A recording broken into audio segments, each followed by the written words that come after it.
Alrighty, we'll get started. Welcome everyone, good afternoon. Welcome to the series Mud Talks, how teachers are thinking about the transition to virtual learning with Zach Rogstad, class of '08.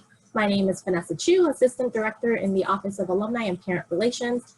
We thank you for attending today's event, and we hope you and your family are safe and healthy during this time. This talk is being recorded and we will be distributed along with presentation materials after the event. Please feel free to type your questions in the Q&A box, try to avoid the chat, and we will try to get through as many questions as we can after the presentation. Now, to briefly introduce our speaker, Zach Rogstad is an educator with 10 years of experience in public schools in Denver, Colorado, Pittsburgh, Pennsylvania, and Alexandria, Virginia. In that time, he has taught various levels of math from pre-algebra to AP calculus and has focused specifically on teaching the English learner population. He is currently an instructional coach at a middle school in Fairfax County Public Schools, the largest suburban school district in the country. I now turn it over to Zach. Zach, take it away. Good evening, everyone. Thank you so much for joining me. I'm really sort of excited and nervous about this, this talk. I've never done anything like this before. So this will be sort of a first-time experience for me, although I do talk about education all the time. It's almost never in this format where I'm just delivering information to a sort of nameless, faceless group. Welcome to my virtual office. This is a pretty common practice that you might see in public school virtual classrooms where teachers will create what they're calling a Bitmoji classroom that kind of features a little bit of their personality, showcases themselves a little bit, and allows them to provide some information to their audience. I also know that some teachers have been working with students to create a virtual learning space for kids where they create a similar sort of slide about themselves that showcases their personality and lets other students into their lives a little bit without sort of turning on their cameras and showing what their actual living space is. Today's presentation, as you heard from Vanessa, is called How Teachers Are Thinking About the Transition to Virtual Learning. And what I really wanted to, just sort of like center on in this talk is just teachers are thinking a lot right now about education and about instruction and what's sort of best for students in these uncertain times and in, especially in a virtual setting.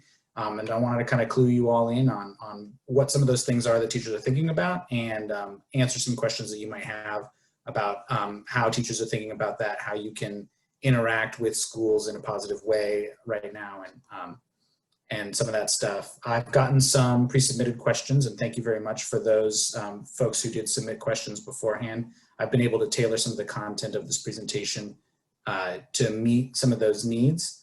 And without further ado, we're gonna sort of move on. Firstly, my name is Zach Rogstad. I was a math major, class of 2008. I live in Washington, DC with my wife, Sarah. Also class of 2008, Harvey Mudd. We very much enjoy hiking and playing board games and touring around the country when we can, and hanging out with our dog, Luna, who's over there on the right. So that's just a brief little bit about me. Today we're going to talk a little bit about learning design. Before we talk about virtual learning design, it's important just to kind of center our understanding of how teachers design learning experiences for kids. What's different about how they design learning in a virtual environment. And then we'll think a little bit about how this pandemic might change education sort of writ large moving forward. And what you can do to support learners at home, whether or not you have kids of your own who are learning at home. There are ways to sort of support education of students moving forward. And then I just want to highlight some caveats. The first caveat being that teachers are not a monolith. I can't speak for every teacher and or every experience. And particularly my experience has been in secondary schools, middle and high school. So my understanding of how teachers are working with elementary students is pretty limited. And I have some understanding, but only mostly through hearsay. I haven't worked specifically with any elementary level education, particularly during this pandemic. Another caveat is that the district I work in is pretty wealthy. We are able to supply a computer to every student who is engaged in virtual learning, and we are able to supply internet connective devices to every student who indicates that they need one. So we have some advantages in my district that make it so that my focus as an instructional coach with the teachers I work with is really on delivering virtual instruction, and it's not so much worrying about whether or not our students have their virtual needs met and the ability to connect there, which is really a great thing from an instructional perspective, but it also means that the issues that we're thinking about might be a little bit different than issues in other districts that don't have as many resources. And then the last caveat is that I don't have any school-age children or any children at all. So my perspective is purely from the teacher side. I did reach out to some teachers who are parents when I was putting this presentation together to get some ideas from them about how they support their kids as teachers and just thinking about that. So when we get to that kind of section in the end about supporting virtual learners at home, the pieces of advice that I'm giving are coming from parents of students and but not directly from me, as I don't have that experience to speak to. So we're going to start with talking a little bit about how kids learn and how teachers design learning for students. So learning is a cyclical process, and teachers are very intentional with that process when they design learning. Any kind of learning that we do when it is designed for us goes through several phases, and where we have some amount of prior knowledge that we bring to education. I, as a person, have experienced many things, no matter how old I am, and those things, you know, create a lot of knowledge that I have in my head, and I bring that into any new learning experiences that I go to. So that preparing phase is really about centering what kids already know and setting it into what it is that they're going to be learning. And then when we learn there, we see something happen. So like there's a modeling phase where teachers might demonstrate for students what it is that they're going to be learning today, or they might connect what it is that they're learning with a larger context. Joint construction happens when I, as a student, am interacting with the new learning in some way, possibly by myself, possibly with a group, possibly with the whole class. And that interactive experience colors my understanding of this new learning and how to use it. And then there's independent construction, where I, as a new learner of a new thing, will take what I've learned and apply it to a new context, so that I can kind of transfer that knowledge from like kind of my my short-term memory into my longer-term memory. And then the real crux of learning happens during reflection. After we've used some learning, we'll get some feedback about whether or not we learned it all the way, whether we're learning the right elements, whether those elements, we put them together correctly, and we'll reflect on that feedback as well as the learning, and that'll really cement those pieces of information in our mind. And so when we're intentionally designing learning, we want to plan with that. We as teachers plan with that end in mind, and we kind of think about this cycle in reverse. So we'll start at the end, what is it that we want our kids to take away? And then we'll work backward through that cycle to sort of understand how it is that we're going to construct that learning for them. So let's consider, just for example, if we were to teach a unit on ecosystems. We're a biology teacher in this example. Maybe we have 9th grade students, and what we want kids to walk away with in regard to ecosystems is maybe we've thought a little bit about how we want them to move through the world and kind of understand the environment that they live in. So we want them to know sort of like how climate and flora and fauna interact, and how we as humans interact with ecosystems to either preserve them or destroy them. And we'll want to think about, and we want our kids to sort of understand that, like, there are elements within an ecosystem, and those elements interact with each other, plants and animals, predator and prey, and that there's sort of a food web where you know, bigger animals eat smaller animals eat vegetation and things like that. And so when we plan that kind of larger unit, we also incorporate all these little smaller cycles within them. This unit might be a few weeks long. Within those few weeks, we're going to plan some smaller little cycles where we learn about predator-prey interaction, where we learn about climate, where we learn about adaptation and different things like that. So that's sort of like a very broad strokes, quick and dirty, what is learning design and how do teachers design learning for students based on sort of outcomes that they've predetermined. Virtual learning has sort of upended how teachers work, but it hasn't upended how kids learn. So we're still, as teachers, considering those cycles, but we have now a total shift in the kinds of tools that we're using to deliver that instruction to students. So the environment for learning has changed, but the way kids learn hasn't changed. And that just means that the way we're thinking about instruction is still cyclical, but it requires us, on top of thinking about those cycles, to think about the virtual tools that we might be using in order to deliver that instruction. And a lot of these virtual tools are, you know, sort of familiar at best for a lot of teachers. And we're becoming expert very rapidly in a brand new kind of environment of teaching. So kind of a broad picture of what that, the shape of that environment is for students. So if you're a student who's in a virtual learning course, you probably have a learning management system. This you might have heard of. Big ones in the world are Blackboard or Canvas or Schoology or eCollege. And these are systems that are designed to sort of hold together all the materials that kids interact with. It's where they might be taking their tests. It's where they'll be viewing their grades. It's where they'll be submitting assignments. It's where they'll access lectures and learning materials. So these, all of these pieces of learning are probably happening in a learning management system.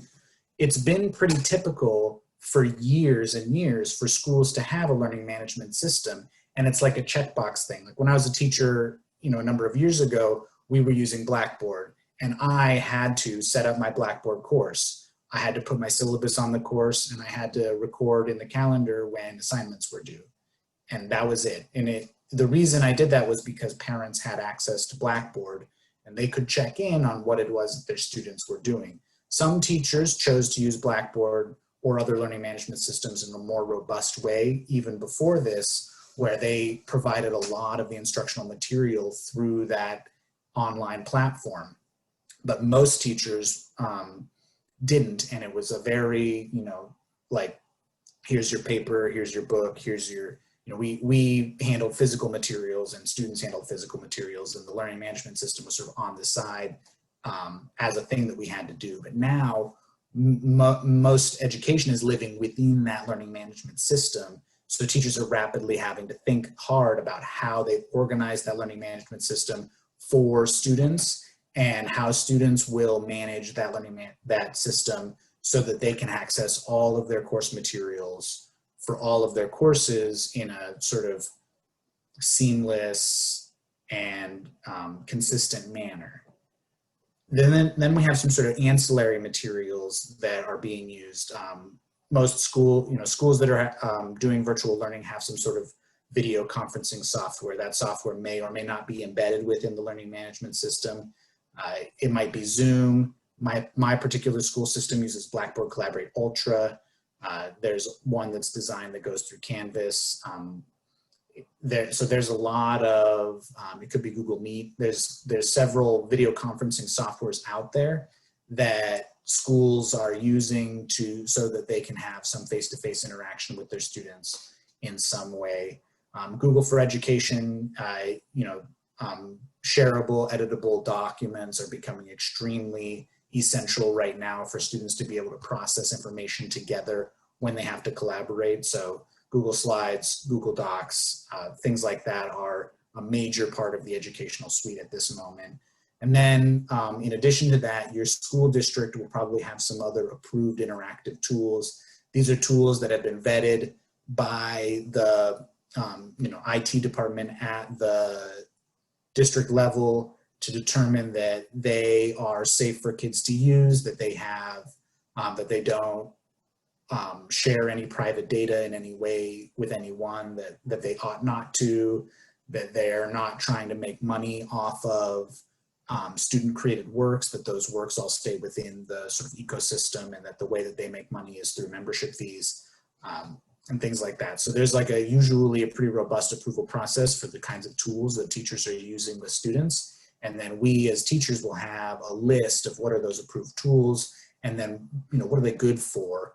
There are tools that allow presentations to become interactive. There are tools that allow students to interact with worksheets in a digital way. There's tools that allow you to embed quizzes within videos. There's tools that allow you to have online flashcards, et cetera, et cetera, et cetera. And then you're also probably going to have some virtual textbook software. Most textbooks at this point have a digital component, and districts can buy either the physical textbook, the digital textbook, or both together. Typically, that digital textbook will have some interactive lesson materials in it. It'll have worksheets, it'll have study practice, and it'll have quizzes and things like that. Figuring out how and when to use those textbook materials within the larger context of the learning is something that teachers are doing a lot of work with, particularly if they haven't used any of the digital textbook tools yet, as well as ebooks. Personally, our library has a large ebook selection as well. So students are able to access a digital library and check out ebooks. However, we aren't, again, speaking for myself, able to say all 150 eighth graders, you're all going to read To Kill a Mockingbird right now. We don't have that kind of permission. So thinking about how students are going to read books together is a new thing for English teachers right now, where it's hard to give the same text to every student and ask them to process through it as a group. They're thinking a lot more about whether or not students can access multiple different texts and receive a similar level of learning, and how to create that equitable process of learning across a variety of texts. So that's kind of how it is that students and teachers are interacting with each other in a virtual space in a broad context. What I want to focus on sort of now is kind of what's changing when we think about that learning cycle between how students were learning before and how students are learning now. We're going to think about some of those changes. Particularly, I want to think about the way that kids interact with each other and with the content. So when teachers are planning instruction, we sort of have three modes of engagement or interaction that we think about, and we decide whether or not these different modes of interaction will be most appropriate for the learning we're going to do. Sometimes we ask students to work as part of the whole class. Sometimes we ask students to work in small groups or partners, and sometimes we ask students to work independently. And we make those decisions based on what the learning is, whether or not that piece of learning is most appropriate in each of these sections and things like that. And we're still thinking about that. And we're also thinking about what the most appropriate platform is in order for these things to happen. So here's just some sort of sample items that if a teacher is thinking about a whole class instruction or a whole class interaction, they might be using an interactive slide deck. They might have an open discussion where I say, all of your mics are active, use the hand raise button, put your voice in the room, present an idea, and then we'll keep talking about it. Sort of like if you were in a real classroom, just saying, raise your hand, who has an idea. There's always a lot of teachers are using the chat function within their video conferencing software. So I might ask a question on a slide and then have everybody respond in the chat and kind of monitor what the chat is saying and see how that sparks some conversation between and among students. Teachers are using polling software, so either an integrated and approved tool or some video conferencing software have polling built in, and that polling allows teachers to just get a quick check on how the whole class is feeling about a particular topic. They might use discussion boards or interactive quiz tools with the whole class. Those of you who were in school recently, you might be familiar with Kahoot or Quizzes or Quizlet. These are some interactive tools that allow students and teachers to do to test some knowledge in a low stakes way right away. When it's time to shift into small groups, so possibly it's time for students to interact with material in a way where they don't have the entire class viewing them, and there's just a few people who are going to process some information together. Most collaborative video conferencing softwares have breakout rooms. So as a teacher, I might say, I'm going to split the class up into groups of 4, and you all, once you're in your group of 4, these are your instructions. Part of that breakout room might be that they're working on a collaborative document, like a Google slide, where they're processing through information together and then recording it on a Google slide so it can be shared out. They might be using an explorative applet, something that's where they can manipulate information online to see whether or not they get a reaction. So like if you're thinking about a physics class, there might be a digital applet that allows them to roll objects down an incline at different angles with different levels of friction, with different masses, and they can, sort of make some determinations about what rules they might apply to those particular pieces of change, and kind of create some common understanding around a virtual experiment. And we also might put students in breakout groups, and then as a teacher pop into one particular breakout group and just say, check in with them, make sure that they're fully understanding work material and things like that. And then we also have a lot of options for independent work in a virtual setting. A flipped lesson is when students view a recorded video before they come to class, or as a part of independent work time, they view a recorded video that gives them some new learning or some information or something like that. And then as a class, we process through that together so that this part of the lesson where I'm just talking as the teacher to everyone while they're listening isn't part of my lesson. It's something that they do before they come in. They might work on interactive worksheets. There's quite a few pieces of software out there that allow teachers to create interactive worksheets. Study tools, they might be doing online reading or journaling. So this is a pretty brief sort of menu of the kinds of things that teachers are thinking through.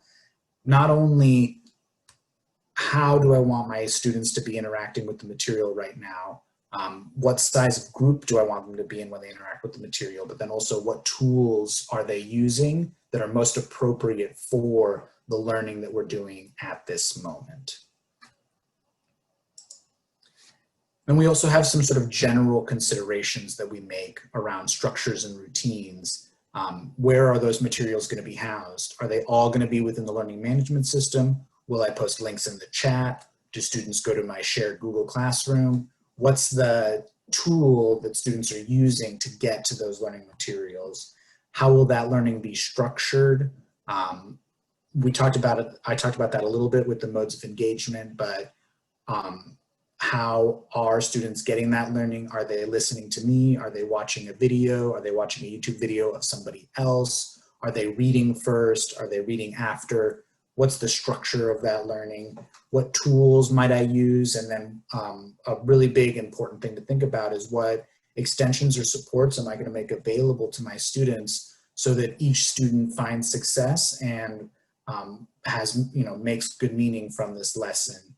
So once I've created kind of a skeleton for my lesson and I've got my lesson materials kind of figured out, I'm going to think about my particular students, who's going to need support at what points and how am I going to create those supports and give them out, and who's going to need who's going to move through this quickly, and what can I provide for them so that they have, they can make meaning beyond the sort of, initial level of expectation, and they can continue to engage with this learning.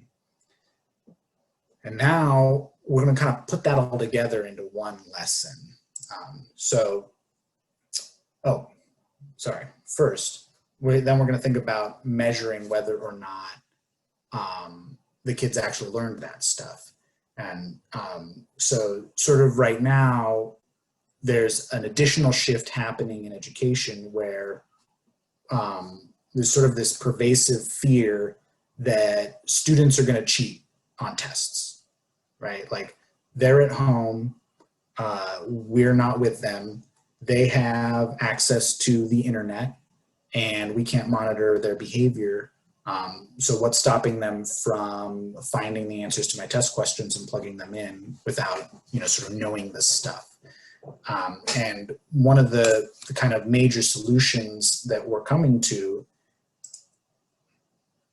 is that we're de-emphasizing, sort of education is de-emphasizing tests as a measurement tool in favor of more authentic means. So instead of a series of test questions for a history class about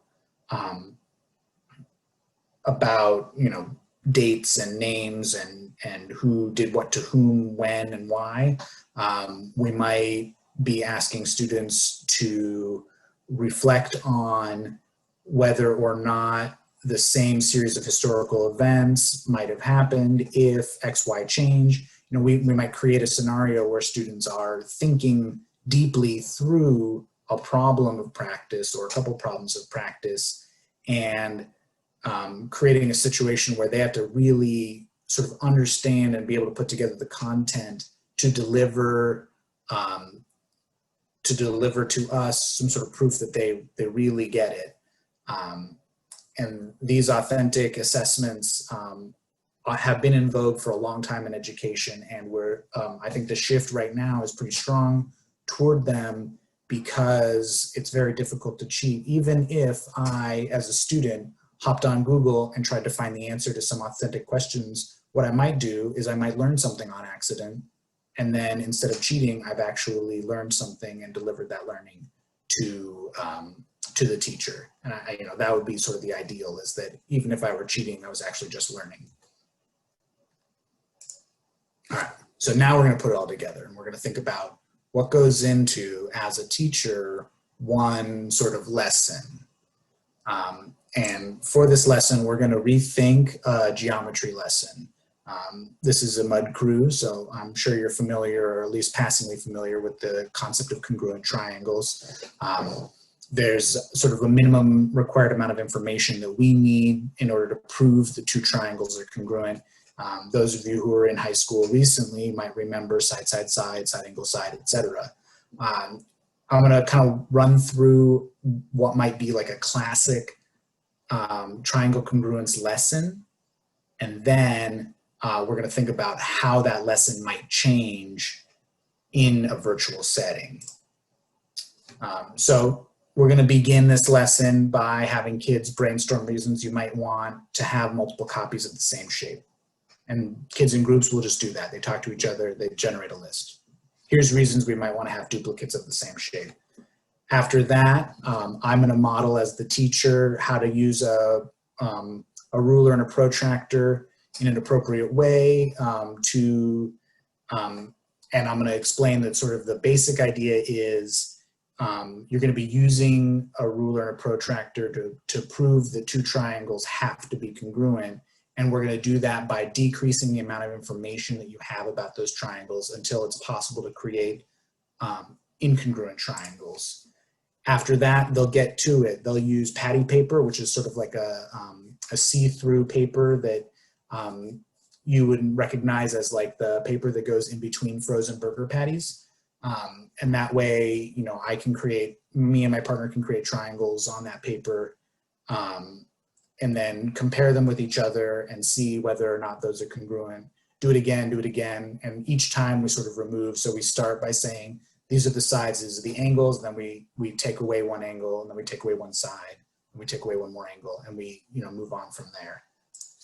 After that, kids will write out rules as they see them. Before they've seen any of the congruence things, they'll just write out those rules. They'll work on each other. They'll try to create those rules and they'll apply them to new triangle pairs and see whether or not they worked. And then at the end, we're going to reflect by looking at what the actual congruence theorems are and determining whether or not we as learners made it quite to those congruence rules, whether our definitions and rules are strict enough or need to be more strict. And with that learning and that reflection, we're going to kind of cement our understanding of what those congruence theorems are. So this is a geometry lesson circa 2019. This is what geometry students might have done last year. This year, we're going to have to totally rethink each element of this geometry lesson to support students in a virtual environment. So starting with the introduction, we're going to have to ask ourselves some questions. If students are still brainstorming, how are they going to record and share their ideas?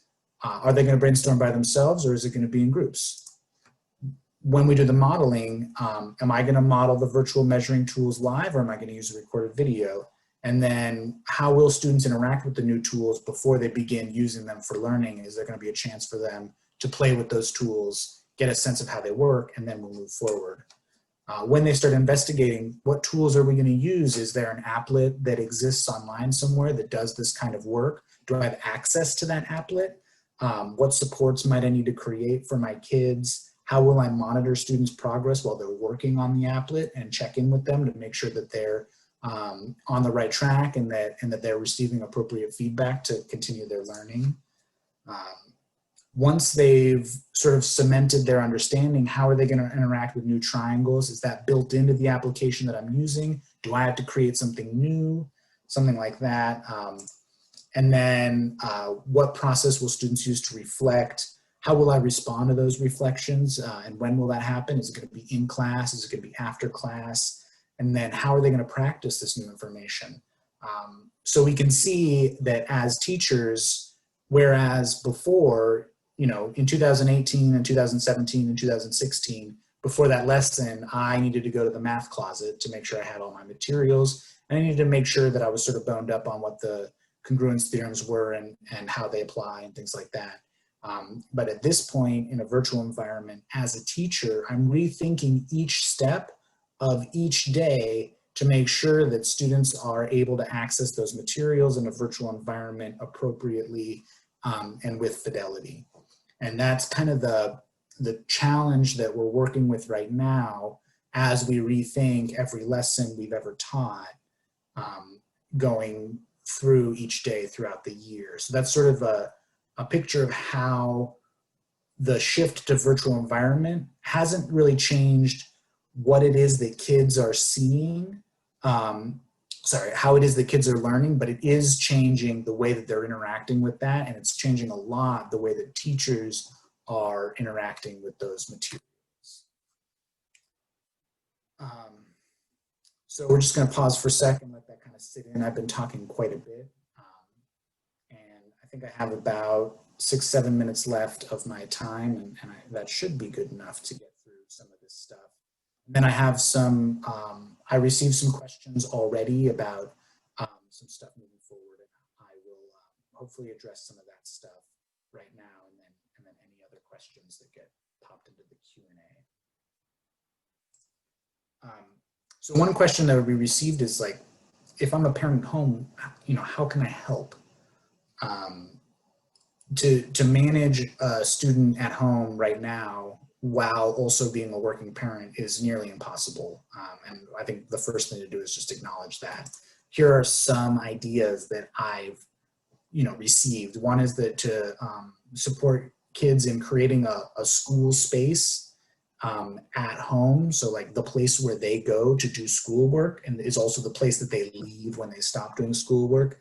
That's the schoolwork space, and it can create a cognitive shift for them when they get into that space so that they can access it, sort of like having a home office, you know, if you have the ability to do so. Another thing to do is, you know, I would highly recommend becoming familiar with the tools that your students are using and helping them to generate a troubleshooting guide.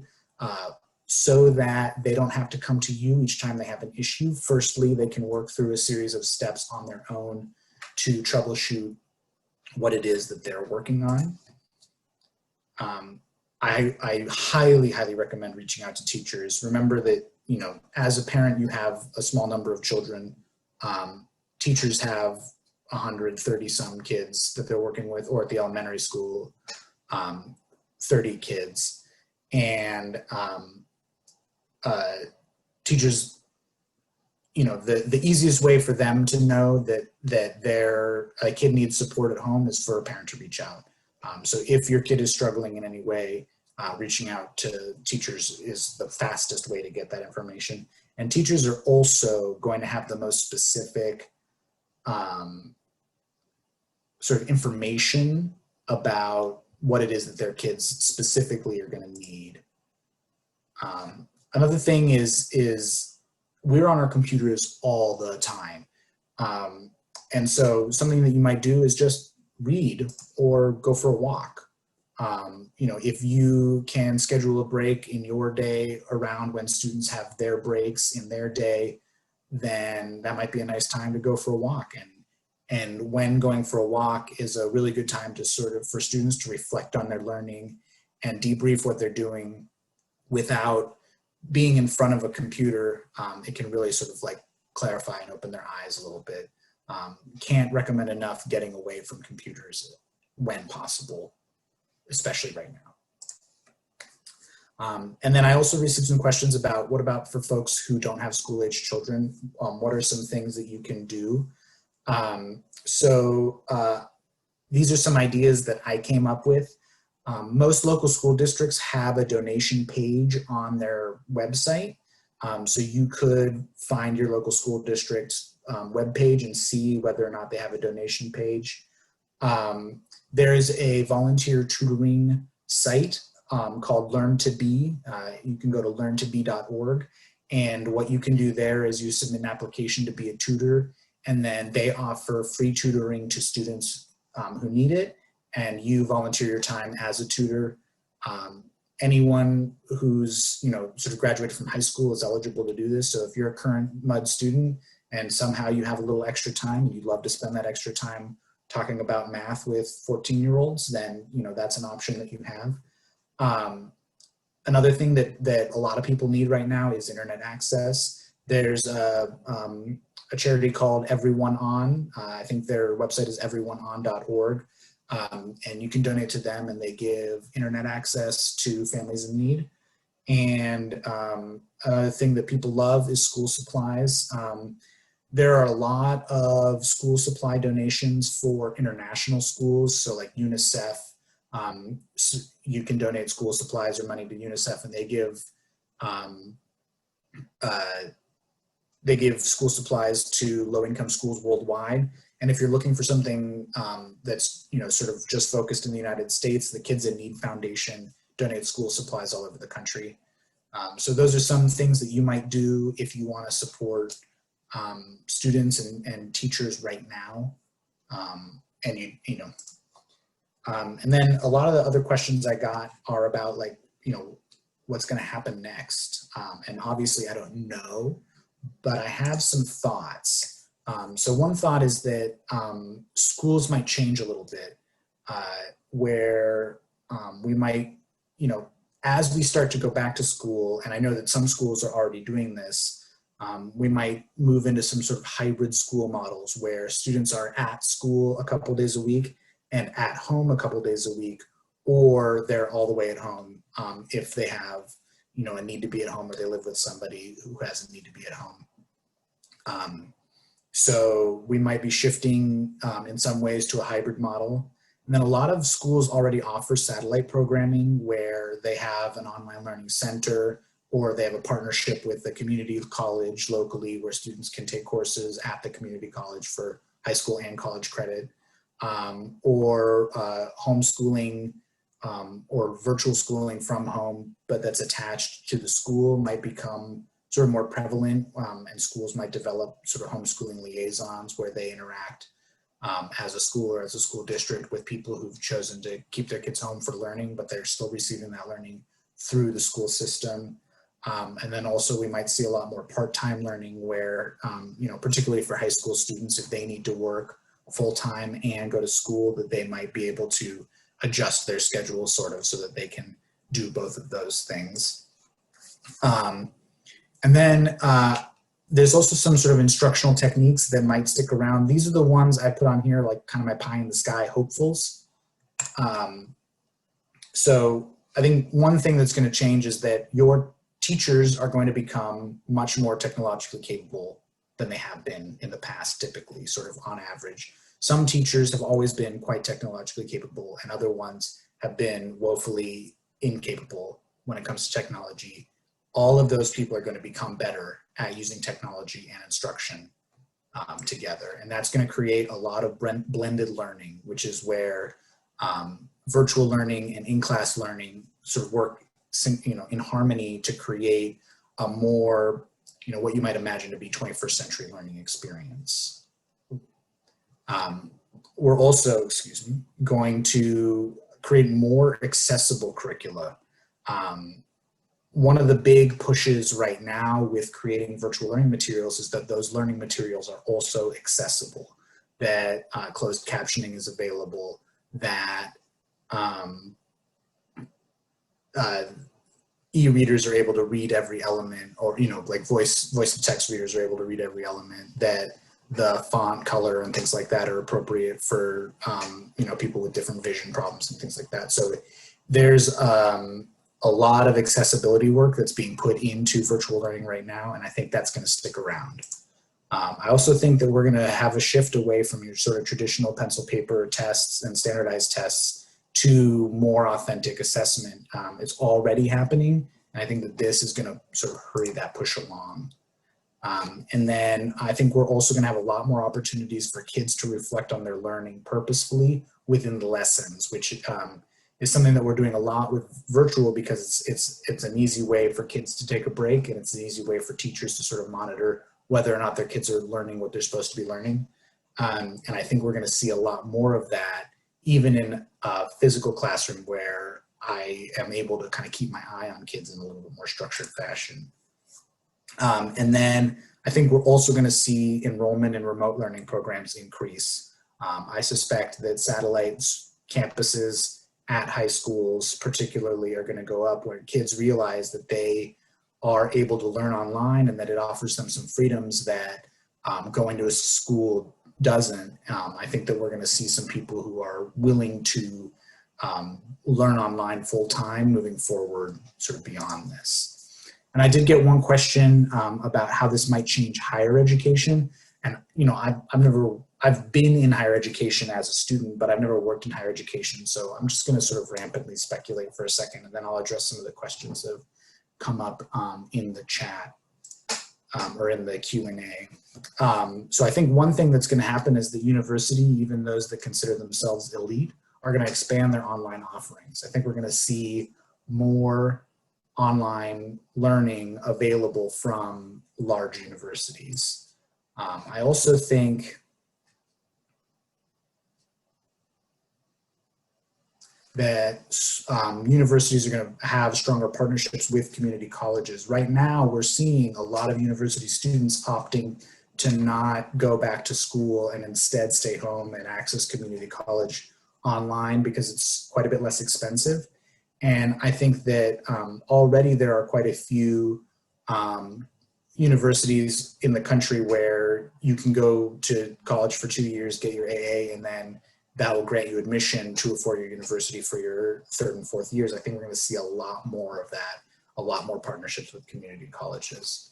On the reverse side there, I think that we're also going to see professors and TAs are probably going to have less faith in what students are supposed to have learned, particularly for these next few years. Kids who have spent this entire, you know, if we are virtual for all of 2020, 2021, those students who are matriculating in the next couple of years in universities, I suspect there's going to be a lack of faith in what they might or might not have learned in a virtual environment. I also think that tutoring is going to become more widely available, especially to students at low income levels. I think that it's going to be critical for sort of gaps that occurred in education because of virtual learning to get addressed quickly, expediently, and inexpensively. So I think that at a higher education level, tutoring is going to become more available. And then I also think that college admissions officers are going to have to read 1 billion COVID-related admissions essays, particularly from students who haven't experienced much hardship in their lives other than the switch to virtual learning. So I think that's going to happen.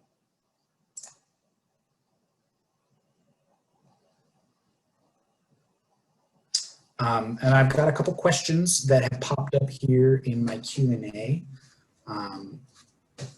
Vanessa, so, yeah. I'm here. So Zach, our first question is, what do you find is most different about interacting with students remotely, virtually versus in person? So I think one of the big differences is that as students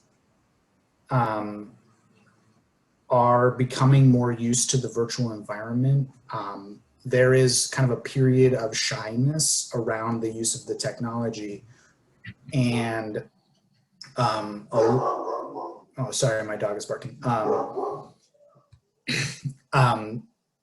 So one of the biggest things that, like in a classroom, if there was a student who wasn't interacting while students were working on something, I could walk over to them and have a quiet conversation, check in on them, their emotional state, their physical state, see if there's anything that they need.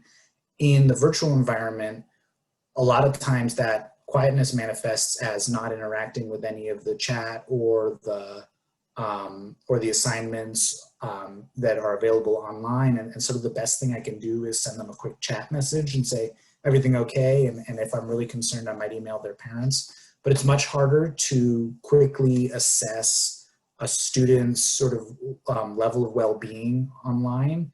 And I think that's kind of the most different thing is just that there's a lack of interpersonal connection that teachers particularly are really used to relying on in order to build community, build relationships, and kind of, you know, understand what where their students are.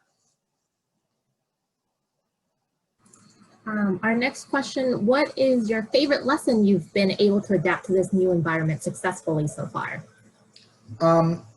So I think we haven't had a ton of lessons yet this year. One of the things I didn't talk about at the beginning of this, but you know, I'll mention it right now, is that in the spring, I'm gonna call it like virtual teaching. Like we as teachers were suddenly like, oh my God, everything's different. What do I do? I just have to connect with my kids in any way for them to learn anything. And now we have the opportunity to be sort of like really careful about how we're interacting with students. So I think, you know, one of the things that I've liked so far is that in a classroom, typically, when you build community, it can be a little bit ad hoc, and you know, at the beginning of the school year, you might do some like specific community building activities, like, you know, icebreakers that you might remember from going to school, where everyone stands in a circle and says a thing, or while tossing a ball around or whatever. In a virtual environment, what we're doing right now is we're being a lot more intentional about that community building. We're doing a little bit every day. And we're using that community building to familiarize students with how they're using the virtual platform. So I think sort of, it's not really my favorite lesson that I've been able to adapt or that I've seen adapted so far, but so much more than it's kind of my favorite part of learning that's been adapted, which is that that we're thinking about community building and interaction with learning tools simultaneously, and we're really letting, we're really, you know, being specific about how those tools are used with students. Great. I have a few questions on the chat. So teaching is already so hard in the best of circumstances. Do you have any ideas for ways to support the teachers in our lives right now? How can we support you also? I know that there's like some subscriptions to like, you know, wine and beer that you can buy for people online. But in a more realistic way, I think that the teachers in your lives are working really hard right now to change, sort of the environment so that it's most effective for them as teachers and it's most effective for their students. And I think giving teachers a lot of grace right now to make mistakes and learn from those mistakes, and to help them, talk through if they're ever, feeling chatty, talk through an educational, problem that they're having, an instructional problem. Even if you don't understand the language they're speaking, just listening to them talk through that instructional issue can be really helpful, just to get sort of your thoughts out there and experience some of that. Glad to know. Thank you. So how do you handle your classroom if you are a mix of virtual and in-person?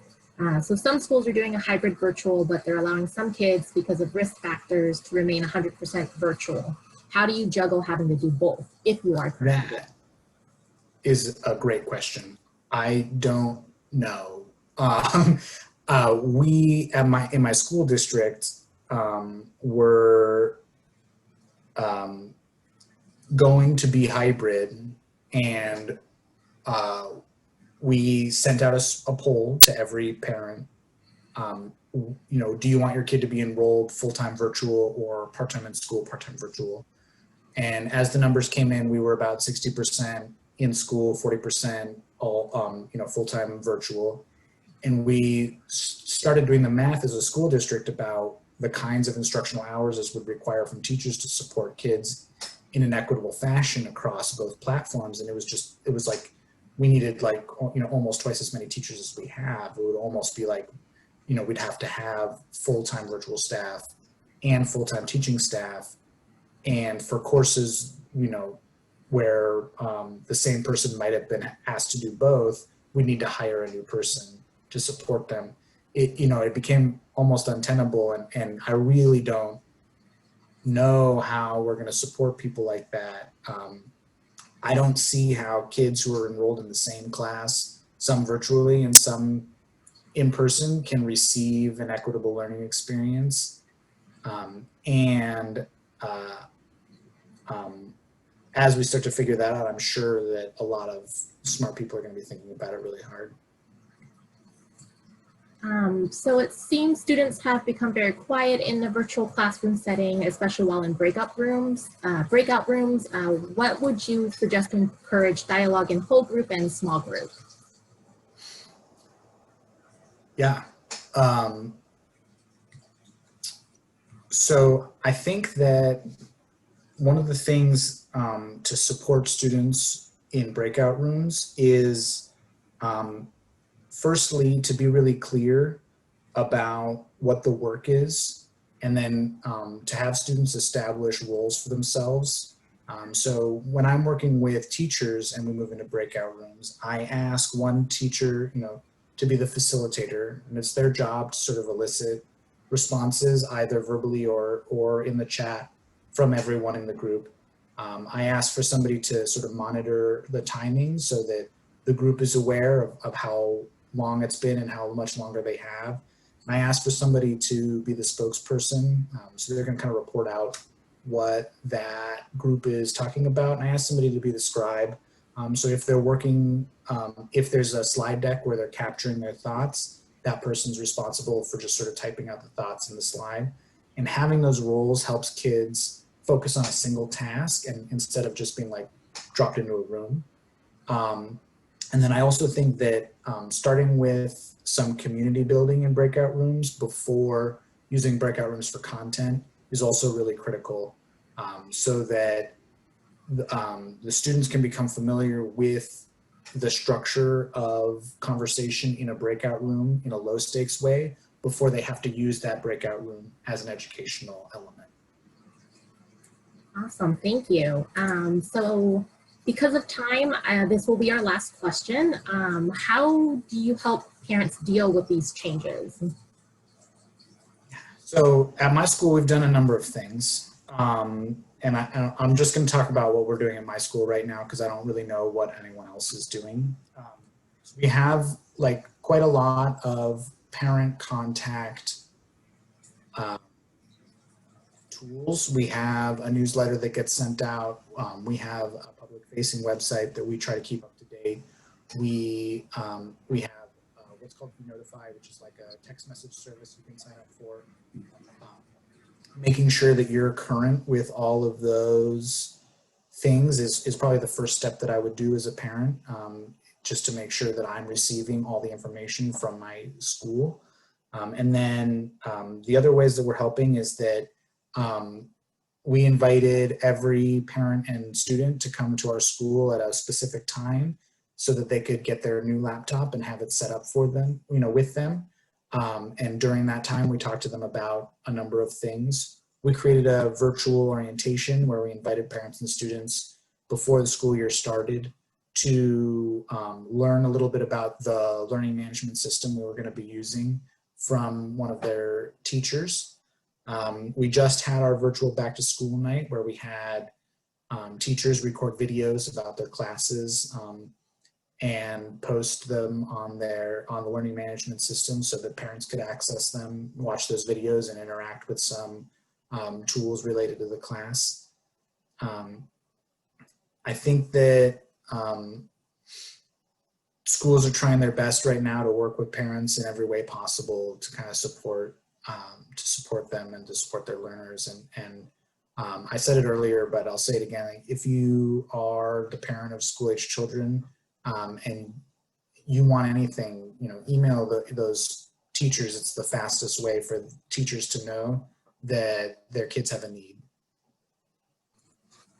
Thank you so much. Thank you, everyone. All of these have been really great questions. And Zach, thank you so much for sharing your knowledge and your insights with us. It is definitely a very hard and difficult at this time to transition, but I do want to thank everyone for coming today and for your questions. We will be following up within a week with the recorded video and any presentation material. I do want to let you know our next Mud Talk speaker is Tom Conrad, class of '87, who will be discussing how to divest from fossil fuels and invest in clean energy on Thursday, October 8th at 4 p.m. Pacific time. All upcoming events can be found on our online offerings page using the link included in your confirmation email or by visiting alumni.hmc.edu and clicking on online offerings. We welcome any suggestions you may have for upcoming events, or if you are interested in hosting one, please email us at alumni@hmc.edu. Thank you everyone for joining us. Have a great day and we will see you next time. Thanks so much.